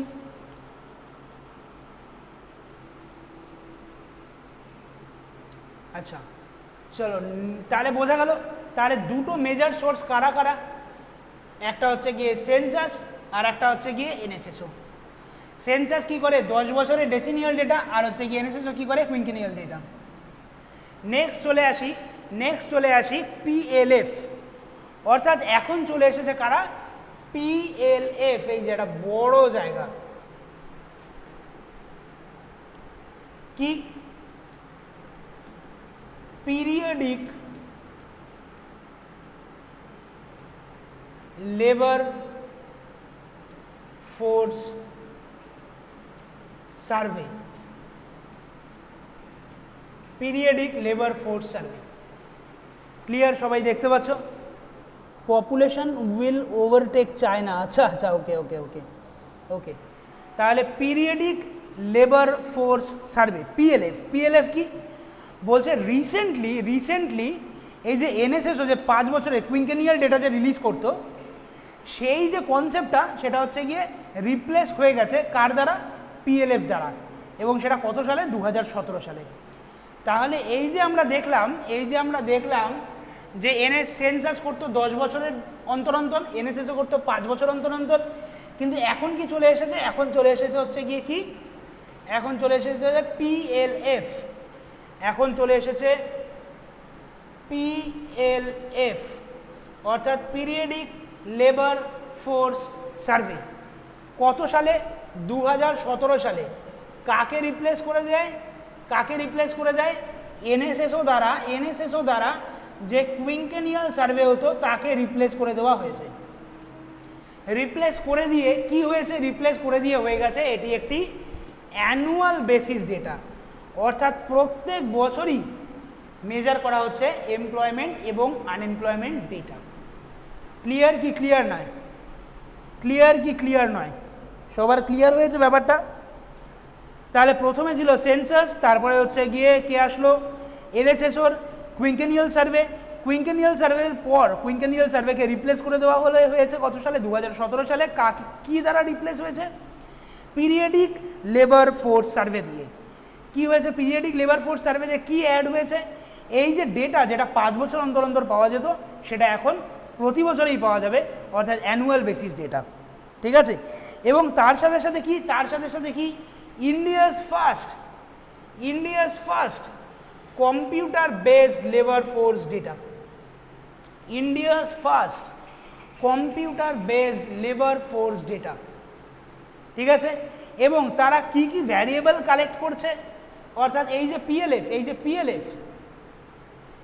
পিএলএফ কি ডেটা কালেক্ট করছে, লেভেল অফ আনএমপ্লয়মেন্ট, অর্থাৎ আনএমপ্লয়মেন্ট লেভেল কত, টাইপস অফ আনএমপ্লয়মেন্ট, অর্থাৎ কি টাইপে কি ধরনের, মানে স্ট্রাকচারাল আনএমপ্লয়মেন্ট কতটা, মানে টোটাল আনএমপ্লয়মেন্ট তো বুঝতেই পারছে, মানে টোটাল আনএমপ্লয়মেন্ট আমি ধরে নিই যে 100 জন, যদি আমি ধরে নিই যে আমি ধরলাম যে এই বছর 100 জন আনএমপ্লয়েড, আমি ধরে নিলাম, কিন্তু ঠিক আছে, এটা হচ্ছে গিয়ে কত কয়েক কোটি হয়ে যাবে, ঠিক আছে, অ্যাকচুয়াল ডেটাটা। তা আমি ধরে নিলাম 100 জন আনএমপ্লয়েড, তার মধ্যে শুধু এটাই দেখা হচ্ছে না পিএলএফ ডেটাতে, তার সাথে সাথে আরও কি দেখা হচ্ছে, দেখা হচ্ছে টাইপস অফ আনএমপ্লয়মেন্ট, অর্থাৎ এই 100 জনের মধ্যে কজন ডিসগাইজ আনএমপ্লয়েড, কতজন ফ্রিকশনালি আনএমপ্লয়েড, কতজন টেকনোলজিক্যালি আনএমপ্লয়েড, কতজন সাইক্লিক্যালি আনএমপ্লয়েড, এই টাইপটাও দেখা হচ্ছে, এবং তাদের রেসপেক্টিভ শেয়ার যে কতটা কত পার্সেন্টেজ। আমি বললাম যে ডিসগাইজ আনএমপ্লয়মেন্ট এই বছর 5%, সাইক্লিক্যাল আনএমপ্লয়মেন্ট এই বছর 10%, এইভাবেই। চলো, শালিনী কি বলছে, স্যার একটা কোশ্চেন, হ্যাঁ বলে ফেলো কি প্রশ্ন আছে, বলে ফেলো, হেজিটেট করো না, প্রশ্নই ডিরেক্ট করবে। তুমি প্রশ্ন লিখতে থাকো, আমি ততক্ষণে বলতে থাকি, ঠিক আছে। তাহলে আমি কি দেখলাম, level of unemployment, types of unemployment এবং তাদের রেসপেক্টিভ শেয়ারস, কত টাকা আর্ন করছে কত লেবার, এবং তার একটা ক্যাটাগরাইজেশন, এবং তার সাথে সাথে তারা কত ঘন্টা কাজ করছে, number of hours worked. Clear? তাহলে এই সবকটা জিনিসই কিন্তু পিএলএফে অ্যাড হয়ে গেছে, অর্থাৎ 2017 সালে পিরিয়ডিক লেবার ফোর্স যেই মুহূর্তে এনএসএসের কুইন্টেনিয়াল অর্থাৎ 5 বছর অন্তর অন্তর ডেটাকে রিপ্লেস করে দিয়েছে অ্যানুয়াল বেসিসে, সেই মুহূর্তেই নতুন কিছু ভ্যারিয়েবল ঢুকে গেছে প্রথম আমাদের কম্পিউটার বেসড লেবার ফোর্স ডেটাতে, যেখানে আমরা কী কী মেজার করে দেখতে পাচ্ছি, level of unemployment, types of unemployment এবং তাদের রেসপেক্টিভ শেয়ার্স, ওয়েজ আর্ন অর্থাৎ কতটা স্যালারি তারা আর্ন করছে প্রত্যেক এমপ্লয়েড লেবার, আর প্রত্যেক এমপ্লয়েড লেবার কত ঘন্টা কাজ করছে। আচ্ছা, শালিনী কি বলছে, অনেকে দেখেছি অনলাইন বিজনেস করছে, ওর ছোটো ছোটো স্টার্ট আপ তৈরি করছে, ওর টিউশন করছে, তাদের কি আনএমপ্লয়েড ধরবো নাকি এমপ্লয়েড ধরবো? বাহ, ভীষণ ভালো একটা প্রশ্ন করে ফেলেছো শালিনী, খুব ভালো খুব ভালো খুব ভালো, ভেরি গুড। আচ্ছা, প্রথম কথা যারা বলিনি, যারা হচ্ছে বিজনেস করছে তারা হচ্ছে গিয়ে দে আর সেলফ এমপ্লয়েড, ঠিক আছে, দে আর সেলফ এমপ্লয়েড। ওকে, এবার হচ্ছে গিয়ে যা বলি যে যারা হচ্ছে গিয়ে টিউশন করছো, ঠিক আছে, যারা হচ্ছে গিয়ে প্রাইভেট টিউশন করছো, তারাও সেলফ এমপ্লয়েড এবং তাদেরকে মোস্ট স্পেসিফিকলি বলা হয় তারা partially employed, partially employed, not কি fully employed but they are partially employed. Am I clear Shalini? প্রশ্নের উত্তর পেয়েছো? যদি এরপরেও কোনো অসুবিধা থাকে জিজ্ঞাসা করতে পারো, ঠিক আছে। চলো আমরা চলে আসি এবার আমাদের নেক্সট অ্যারেঞ্জমেন্টে, সেটা হচ্ছে কি আনএমপ্লয়মেন্ট ট্রেন্ডস, ঠিক আছে। আনএমপ্লয়মেন্ট ট্রেন্ডস, এটা আমি তোমাদেরকে জাস্ট একটা ইন্টারেস্ট গ্রো করার জন্য হচ্ছে গিয়ে এই আনএমপ্লয়মেন্ট ট্রেন্ডসটা দেখেছি, ঠিক আছে, বাট খুব একটা ইম্পর্টেন্ট নয় তোমাদের WBCS এর পরীক্ষার জন্য, but still you can go through this, ঠিক আছে। কি বলছে, খুবই সহজ একটা হিসেব দেওয়া হয়েছে এখানে, ঠিক আছে। বলছে যে 2017-18 থেকে 2018-19-এর মধ্যে ইন্ডিয়াতে আনএমপ্লয়মেন্ট ট্রেন্ড কীরকম ছিল, প্রায় হচ্ছে কি আনএমপ্লয়েড পিপলের সংখ্যা 2.3 মিলিয়ন সংখ্যক বেড়ে গেছে, ইনক্রিজড বাই 2.3 মিলিয়ন বিটুইন 2017-18 এবং 2018-19, এবং তার মেনলি বিকজ, তার মেন কারণ হচ্ছে গিয়ে increase in the number of job seekers in this 2 years। এই 2 বছরে যারা জব সিক করছে তাদের সংখ্যাও কিন্তু যথেষ্ট বেড়েছে। শালিনী বলছে কিন্তু ইন্ডিয়ান ডেটাতে তো কাউন্ট হচ্ছে না। না শালিনী, ব্যাপারটা হচ্ছে গিয়ে এই যে আমি তোমাকে বললাম পিরিয়ডিক লেবার ফোর্স ডেটা, এই পিরিয়ডিক লেবার ফোর্স ডেটা কিন্তু সব কিছু ক্যাটাগরাইজ করে দিচ্ছে। এই কারণেই বললাম যে এই আগে কিন্তু পাওয়া যেত না, মানে তুমি যদি 10 বছর আগের কথা বলছো তাহলে কিন্তু এনএসএসও এবং হচ্ছে গিয়ে আমাদের সেন্সাস কিন্তু তোমাকে সেই ডেটা প্রোভাইড করবে না যে হচ্ছে তুমি পার্শিয়ালি এমপ্লয়েড কিনা, ঠিক আছে, তুমি পার্শিয়ালি এমপ্লয়েড কিনা সেই ডেটা কিন্তু তোমাকে শো করবে না সেন্সাস আর এনএসএসও। কিন্তু এখনকার দিনে অ্যানুয়াল বেসিসে যে পিরিয়ডিক লেবার ফোর্স ডেটা চলে এসেছে, সেই পিরিয়ডিক লেবার ফোর্স ডেটা কিন্তু টাইপস অফ আনএমপ্লয়মেন্টকেও ব্যাখ্যা করছে। অর্থাৎ তারা এটাও বলছে যে এই 100 জন যদি আনএমপ্লয়েড হয়, মানে আমি ধরে নিলাম যে এই 100 জন যদি এমপ্লয়েড হয় তাহলে না, আমি এইভাবে বলতে পারি, let me phrase it in some other way.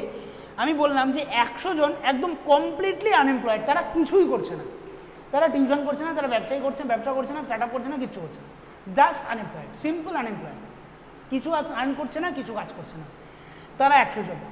এবার পিএলএফ তোমাকে এটাও বলে দিচ্ছে যে এরকম 50 জন আরও আছে যারা হচ্ছে গিয়ে টিউশন করছে, অর্থাৎ যারা ফর্মালি এমপ্লয়েড নয়, যারা ইনফর্মালি এমপ্লয়েড। এই যে দুটোর যে ডিফারেন্স, যাকে আমরা বলছি যে ফর্মাল এমপ্লয়মেন্ট আর ইনফর্মাল এমপ্লয়মেন্ট, অর্থাৎ আমি ধরো লেটস অ্যাজিউম, ধরো I am an employee of TCS, ঠিক আছে, অথবা আমি বলতে পারলাম I am an employee of Cognizant, ঠিক আছে, তার মানে কি আমি একটা ফর্মাল জব করছি, তাহলে আমি এমপ্লয়েড, একদম স্ট্যাম্প মারা একটি এমপ্লয়েড, আমাকে কিন্তু পিএলএফ বলবে কি আমি এমপ্লয়েড, কোনো সমস্যা নেই। কিন্তু তুমি যে বাড়ি থেকে বেরিয়ানোর পর যে মুদি দোকান দেখো, যে চপের দোকান দেখো, তাদেরকে তুমি কি বলবে শালিনী? তাহলে তুমি তাদেরকে বলবে যে হচ্ছে গিয়ে তারা হচ্ছে গিয়ে আনএমপ্লয়েড। তারা কিন্তু আনএমপ্লয়েড না, তারা এমপ্লয়েড, তারা সেলফ এমপ্লয়েড, যাকে বলা হয় ইনফর্মালি এমপ্লয়েড। এই ফর্মাল আর ইনফর্মাল এমপ্লয়মেন্টের যে ডিভিশন আমরা এটা নেক্সট দিন আলোচনা করব উইথ ওকুনস ল। আমি আজকে আমাদের ক্লাসের প্রথমেই বলেছি যে একটা পোর্শন থিওরিটিক্যালি শেষ করব আজকে, আর বাকি আর একটা পোর্শন এমসিকিউ এর সাথে শেষ করব নেক্সট দিন অর্থাৎ আগামীকাল। ঠিক আছে, ক্লিয়ার এভরিওয়ান? দেখি শালিনী কি বলছে। আচ্ছা আচ্ছা বুঝেছি স্যার, ওকে ঠিক আছে। চলো চলো এবার হচ্ছে গিয়ে আমরা কোথায় চলে যাব? এবার হচ্ছে গিয়ে আমরা চলে যাব এই যে আমাদের এই ডেটা বেসিক্যালি খুবই একটা এটা তোমাদের খুব যে বিরাট কাজে আসবে তাও নয়, ঠিক আছে? তো মানে বেসিক্যালি হচ্ছে গিয়ে আমরা এটা দেখে রাখতে পারি, ঠিক আছে? এবং হচ্ছে গিয়ে তার সাথে সাথে এই যে আমাদের পার্সেন্টেজ অফ স্যালারিড ওয়ার্কার সেটাও কিন্তু প্রায় ডিক্লাইন করে গেছে 2019-20 এবং 2021-এ, ঠিক আছে? কত? 21.2% থেকে 19%, অর্থাৎ একটু আনএমপ্লয়মেন্ট কিন্তু, অর্থাৎ মানে স্যালারিড ওয়ার্কারদের পার্সেন্টেজ কিন্তু 2019-20 ছিল প্রায় 21.2% এবং 2021-এ 19%।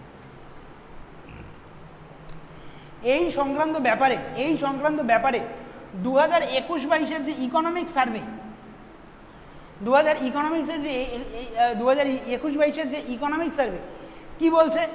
প্রথম পয়েন্ট বলছে the lack of jobs is continuing which has become the primary concern. অর্থাৎ এই যে জব কমে যাচ্ছে এটাই কিন্তু প্রাইমারি কনসার্ন। আর দ্বিতীয়ত কি বলছে? The unemployment rate and the labour force participation rate have increase somewhat from the start of the pandemic. আচ্ছা এখানে হচ্ছে গিয়ে পি হবে একটা, ঠিক আছে? যাই হোক, হচ্ছে গিয়ে এইটাই হচ্ছে গিয়ে বেসিক গল্প, যেটা হচ্ছে গিয়ে বেসিক প্রেজেন্ট ট্রেন্ডস ইন্ডিয়াতে প্রেজেন্ট ট্রেন্ডস হচ্ছে গিয়ে এই কথা বলছে, আনএমপ্লয়মেন্টের trend. Clear everyone? Am I clear everyone? চলো, যদি ক্লিয়ার হয়ে থাকে তাহলে হচ্ছে গিয়ে আমরা চলে আসি আমাদের ক্লাসের একেবারে শেষ পর্যায়ে চলে এসেছি আমরা, যেখানে আমরা আলোচনা করব কি নিয়ে? ফিলিপস কার্ভ নিয়ে। আচ্ছা আমাকে একটুখানি রিড্র করতে দাও এই ছবিটা, ঠিক আছে? Just give me 2 minutes of time।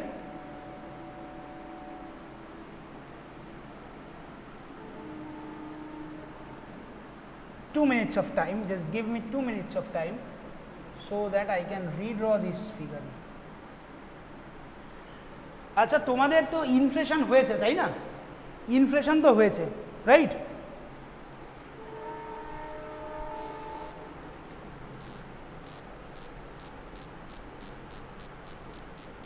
আমরা বেসিক্যালি আমাদের এই যে ছবিটা তোমরা দেখতে পাচ্ছ, যেটা হচ্ছে কি আমি রিড্র করছি, এই ছবিতে তুমি দেখতে পাবে কি দেখতে পাচ্ছ? বিভিন্ন ডটস দেখতে পাচ্ছ, যেগুলো আমি এক্স্যাক্টলি রাইট নাও আমি হচ্ছে গিয়ে ড্র করছি। কিছু ডটস দেখতে পাচ্ছ, ঠিক আছে? এবং এই যে ডটস দেখতে পাচ্ছ সেটা হচ্ছে কি একটা 2 ডাইমেনশনাল ফিগারের মধ্যে, ঠিক আছে? বেসিক্যালি কি দাঁড়িয়েছে ব্যাপারটা সেটা আমি বলি। সেটা হচ্ছে গিয়ে আমরা একটা রিলেশন খুঁজতে চাই। কার মধ্যে? দুটো জিনিসের মধ্যে। একটা হচ্ছে গিয়ে ইনফ্লেশন এবং অন্যটি হচ্ছে গিয়ে আজকে যেটা আমাদের টপিক সেটা হচ্ছে গিয়ে আনএমপ্লয়মেন্ট।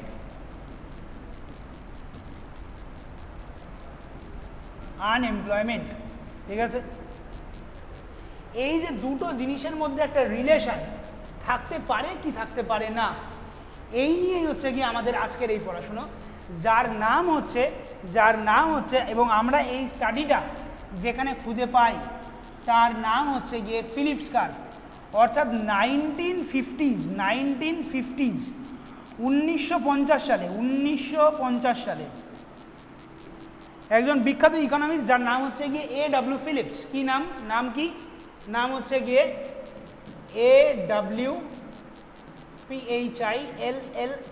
Phillips ফিলিপস, ঠিক আছে? সে কি করে? সে যেটা করে সেটা হচ্ছে গিয়ে ডেটা নেয়, ঠিক আছে? কিসের ডেটা নেয়? সেটা হচ্ছে গিয়ে ওয়েজ ইনফ্লেশনের ডেটা। অর্থাৎ ওয়েজ ইনফ্লেশন মানে কি? তোমরা যদি ইনফ্লেশন ভালো করে পড়ে থাকো তাহলে নিশ্চয়ই তোমরা জানো ওয়েজ ইনফ্লেশন মানে কি। অর্থাৎ তোমার ওয়েজ যদি দিনে দিনে বেড়ে যায়, আমার আজকে ইনকাম পার মান্থ 10 টাকা, পরের মাসে হয়ে গেল 15 টাকা, পরের মাসে হয়ে গেল 20 টাকা, পরের মাসে হয়ে গেল 25 টাকা, তারপরের মাসে হয়ে গেল 30 টাকা। তোমরা বলবে যে এটা তো খুবই ভালো ব্যাপার স্যার, কোনো সমস্যা নেই তো, তাহলে আমার ওয়েজ বাড়ছে, বাহ খুব ভালো ব্যাপার।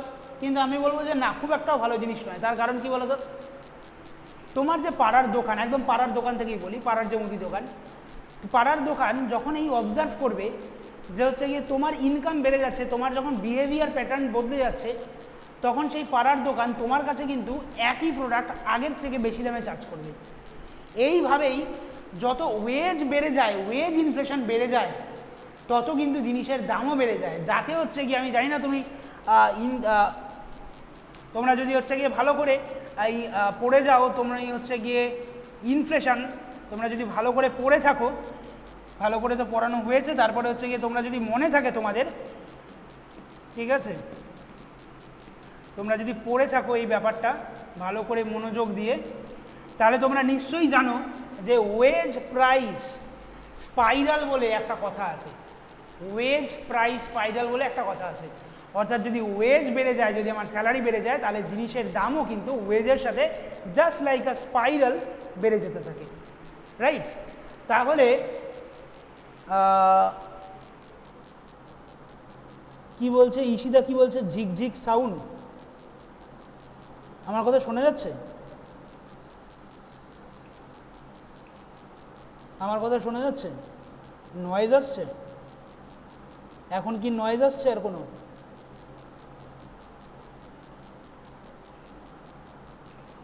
এখন কি নয়েজ আসছে আর কোনো? একবার একটু জানিও।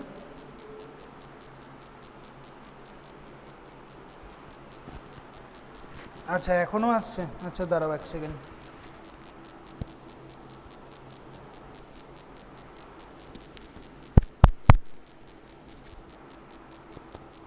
ক্লিয়ার? এবার ক্লিয়ার? ক্লিয়ার?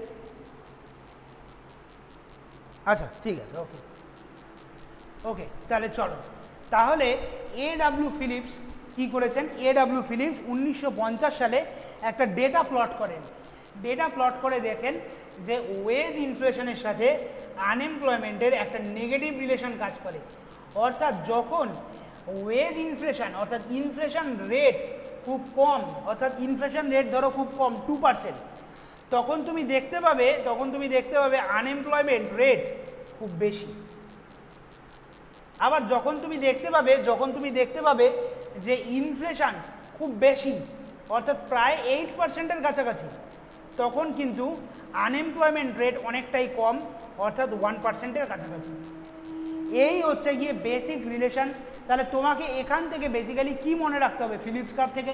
ফিলিপস কার্ভ থেকে তোমাদেরকে মনে রাখতে হবে যে ওয়েজ ইনফ্লেশন, অর্থাৎ ইনফ্লেশনের সাথে আনএমপ্লয়মেন্টের একটি নেগেটিভ রিলেশন কাজ করে। যেই নেগেটিভ রিলেশনটা এস্টাবলিশ করেছেন কে? AW Philips. যেই রিলেশনটা এস্টাবলিশ করেছেন কে? এডব্লিউ ফিলিপস, যাকে বলা হয় ফিলিপস কার্ভ। এই ফিলিপস কার্ভ কত সালে তৈরি করা হয়? 1950 সালে তৈরি করা হয়। এবং ওয়েজ ইনফ্লেশনের সাথে আনএমপ্লয়মেন্টের একটি নেগেটিভ রিলেশন কিন্তু আমরা খুঁজে পাই। কি? একটি নেগেটিভ রিলেশন, একটি নেগেটিভ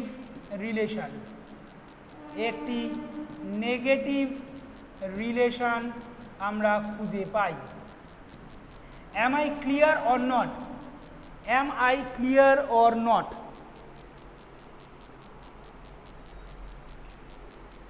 চলো, ক্লিয়ার বলছে, ওকে। চলো আমরা আমাদের একদম লাস্ট টপিকে চলে যাই। আমরা আগের দিন তোমাদেরকে বলেছিলাম যে আজকে আমরা জিএসটি নিয়ে কথা বলবো, অর্থাৎ জিএসটিতে কী কী আছে না আছে সেটা নিয়ে আমরা কথা বলবো। তো আমরা একদম আমাদের প্রমিস একদম রেখে চলে এসেছি একদম লাস্ট মোমেন্টে, অর্থাৎ আমরা আজকে আর আনএমপ্লয়মেন্ট নিয়ে কথা বলছি না, আনএমপ্লয়মেন্ট নিয়ে আমরা নেক্সট দিন আলোচনা করব। কিন্তু প্রিভিয়াস ডের কয়েকজনের প্রশ্ন ছিল যে স্যার জিএসটি নিয়ে যদি আরও কিছু ভালোভাবে বলা যায়, যদি কিছু ইনফরমেশন দেওয়া যায় তাহলে স্যার খুবই ভালো হয়। অ্যাবসলিউটলি সেই কারণেই আমি চলে এসেছি আজকে তোমাদের কাছে কি নিয়ে, সেটা হচ্ছে গিয়ে জিএসটি নিয়ে এবং জিএসটির মধ্যে কি পড়ছে তা নিয়ে। তাহলে তোমরা ভালো করেই জানো যে জিএসটির আগে আমাদের কি ছিল, জিএসটির আগে আমাদের কি ছিল, ভ্যাট ছিল, ভ্যালু অ্যাডেড ট্যাক্স। কিন্তু ভ্যালু অ্যাডেড ট্যাক্সের সাথে সাথে আরও অনেকগুলো ট্যাক্স ছিল, যেমন কি ভ্যালু অ্যাডেড ট্যাক্সের মধ্যে বা ভ্যালু অ্যাডেড ট্যাক্সের বাইরে গিয়েও আরও অনেকগুলো ট্যাক্স ছিল। কি যেমন সেন্ট্রাল এক্সাইজের একটা ট্যাক্স ছিল, লাক্সারি ট্যাক্স ছিল, এন্টারটেনমেন্ট ট্যাক্স ছিল, এন্ট্রি ট্যাক্স ছিল, ভ্যাট ছিল, সার্ভিস ট্যাক্স ছিল, এগুলো অনেক ধরনের ট্যাক্স ছিল। যেই ট্যাক্সগুলো সরকার একটা সময় রিয়েলাইজ করলো, ইউনিয়ন গভর্নমেন্ট একটা সময় রিয়েলাইজ করলো যে এতগুলো ট্যাক্স হচ্ছে গিয়ে মাথায় রেখে চলা ভীষণই কঠিন একটা ব্যাপার, সেই কারণে একটা combined goods and services tax introduce করে দিল, একটি combined goods and service tax utilise করে দিল, ইন্ট্রোডিউস করে দিল, ঠিক আছে, যার নাম হয়ে গেল জিএসটি। ক্লিয়ার? এই জিএসটি হচ্ছে গিয়ে তিনভাবে আমরা দেখতে পারি। কি একটা হচ্ছে সিজিএসটি অর্থাৎ সেন্ট্রাল জিএসটি, একটা হচ্ছে এসজিএসটি অর্থাৎ কি স্টেট জিএসটি, এবং অন্যটি হলো আইজিএসটি অর্থাৎ ইন্টিগ্রেটেড জিএসটি। সেন্ট্রাল জিএসটি কি? সেন্ট্রাল জিএসটি হচ্ছে গিয়ে কারা কালেক্ট করছে? Central government itself. State GST অর্থাৎ এসজিএসটি কারা কালেক্ট করছে? State government itself. এবং আইজিএসটি কারা কালেক্ট করছে? আইজিএসটি থেকে যতটা ট্যাক্স কালেক্ট হচ্ছে ততটা কিন্তু ডিভাইড হয়ে যাচ্ছে কার মধ্যে? সেন্ট্রাল এবং স্টেটের মধ্যে। স্যার জিএসটির পজিটিভ এবং নেগেটিভ ইম্প্যাক্টটা একটু বলবেন? অ্যাবসলিউটলি বলবো, কোনো সমস্যা নেই সে বিষয়ে, নিশ্চয়ই চলে আসবো। জিএসটির পজিটিভ এবং নেগেটিভ ইম্প্যাক্ট নিয়ে তোমরা জানতে চাও, খুব ভালো।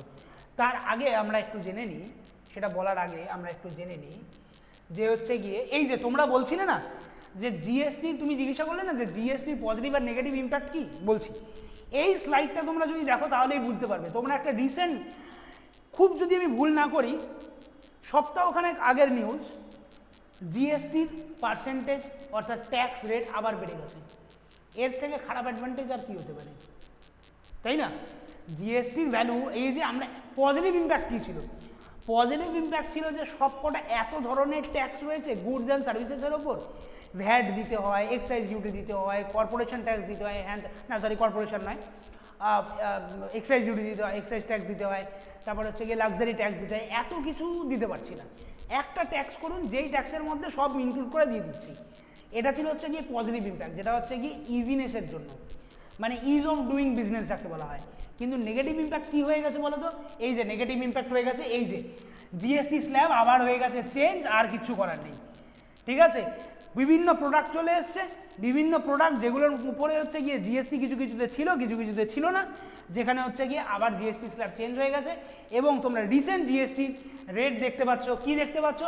কিছু ফুড আইটেমস লাইক পনির, কার্ড, আটা, এরকম কিছু প্রোডাক্টের ওপর যেমন হচ্ছে গিয়ে আবার জিএসটি নতুন করে চাপানো হয়েছে, যেমন হচ্ছে গিয়ে 5% জিএসটি দিতে হবে। কিছু কিছু জায়গায় যেমন হচ্ছে গিয়ে hotel room, solar water heater, maps and charts including atlases, এগুলোর ওপর তোমাকে হচ্ছে গিয়ে জিএসটি এখন পে করতে হবে, ট্যাক্স পে করতে হবে 12%। এবং আরও কিছু কিছু আছে যেমন হচ্ছে গিয়ে সাম টেট্রা প্যাক্স আর দেয়ার, ঠিক আছে? তারপরে হচ্ছে গিয়ে ব্যাংকের কাছে কিছু ফ্রি চার্জ ছিল, যেমন হচ্ছে গিয়ে চেকের সার্ভিস। এখন কিন্তু এটা কিন্তু একটা বড় জায়গা, ঠিক আছে? অনেকেই হয়তো জানো না, সেটা হচ্ছে গিয়ে এই যে যেমন হচ্ছে গিয়ে ব্যাংক যেটা হচ্ছে গিয়ে চার্জ করতো বেসিক্যালি চেক বুক রাখার জন্য, ব্যাংক একটা টাকা চার্জ করে তোমাকে এটিএম কার্ড রাখার জন্য, চেক রাখার জন্য, চেক বুক রাখার জন্য, সেটা একটা সময় ছিল ব্যাংক চার্জ করতো, কিন্তু that has been incorporated within GST nowadays, তাই তো? তাহলে জিএসটির মধ্যে কিন্তু সেই জিনিসটাও আবার অ্যাড হয়ে গেছে। এছাড়াও কিছু কিছু সার্ভিসেস যেমন আরবিআই, আইআরডিএ এবং সেবি ইন্ট্রোডিউস করে, প্রোভাইড করে কিছু কিছু সার্ভিসেস, সেই সার্ভিসেসগুলোও কিন্তু জিএসটির আওতায় চলে এসছে। এবং এখন থেকে তোমাকে 18% জিএসটি পে করতে হবে for keeping a chequebook as well. এর থেকে খারাপ ইম্প্যাক্ট আর কী হতে পারে? Negative impact. এই হচ্ছে গিয়ে more or less negative impact এবং positive impact so far regarding GST. যদি কারোর কোনো সমস্যা থাকে জিজ্ঞাসা করতে পারো, যদি কারোর কোনো সমস্যা না থাকে তাহলে আমরা আজকে আমাদের ক্লাস, আমাদের সেশন এখানেই ওয়াইন্ড আপ করবো। দেখে নিই কারোর কোনো যদি সমস্যা থাকে তো জিজ্ঞাসা করতে পারো, আদারওয়াইজ আচ্ছা সবাই বলছে ওকে স্যার, একদম ক্লিয়ার স্যার, ওকে। চলো আমরা কিন্তু নেক্সট দিন কী পড়বো, ফর্মাল এবং ইনফর্মাল আনএমপ্লয়মেন্ট, এবং তার সাথে যে আরেকটি গুরুত্বপূর্ণ ল আছে যার নাম হচ্ছে কি ওকুনস ল, সেটাও আমরা পড়বো। তার সাথে আমরা কিছু করব MCQ answer solve. Clear everyone? আচ্ছা এটা কি, আগের স্লাইডটা দেখুন একবার। আচ্ছা চলো চলে এসেছি আগের স্লাইডে, দেখান একবার। আচ্ছা ওকে, বলো কি হয়েছে, আগের স্লাইডে চলে এসেছি।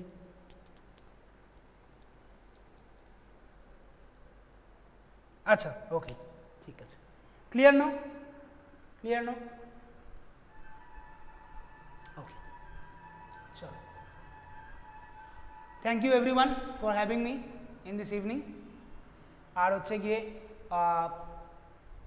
দেখা হচ্ছে তোমাদের সাথে নেক্সট ক্লাসে। টিল দেন ভেরি স্যার, আচ্ছা আরেকটা প্রশ্ন আছে কি স্যার, এত ড্রাই সাবজেক্টটাকে আপনি এত ইজিলি বোঝালেন উইথ এক্সাম্পল, দারুণ। আচ্ছা থ্যাংক ইউ শালিনী। চলো দেখা হচ্ছে তাহলে আমাদের নেক্সট ক্লাসে। নেক্সট ক্লাসে আমরা আলোচনা করব আরও ডেপথে, আরও অ্যানালিসিসে with a lot of MCQs as well. চলো আজকের জন্য tata, good night, stay safe, have fun.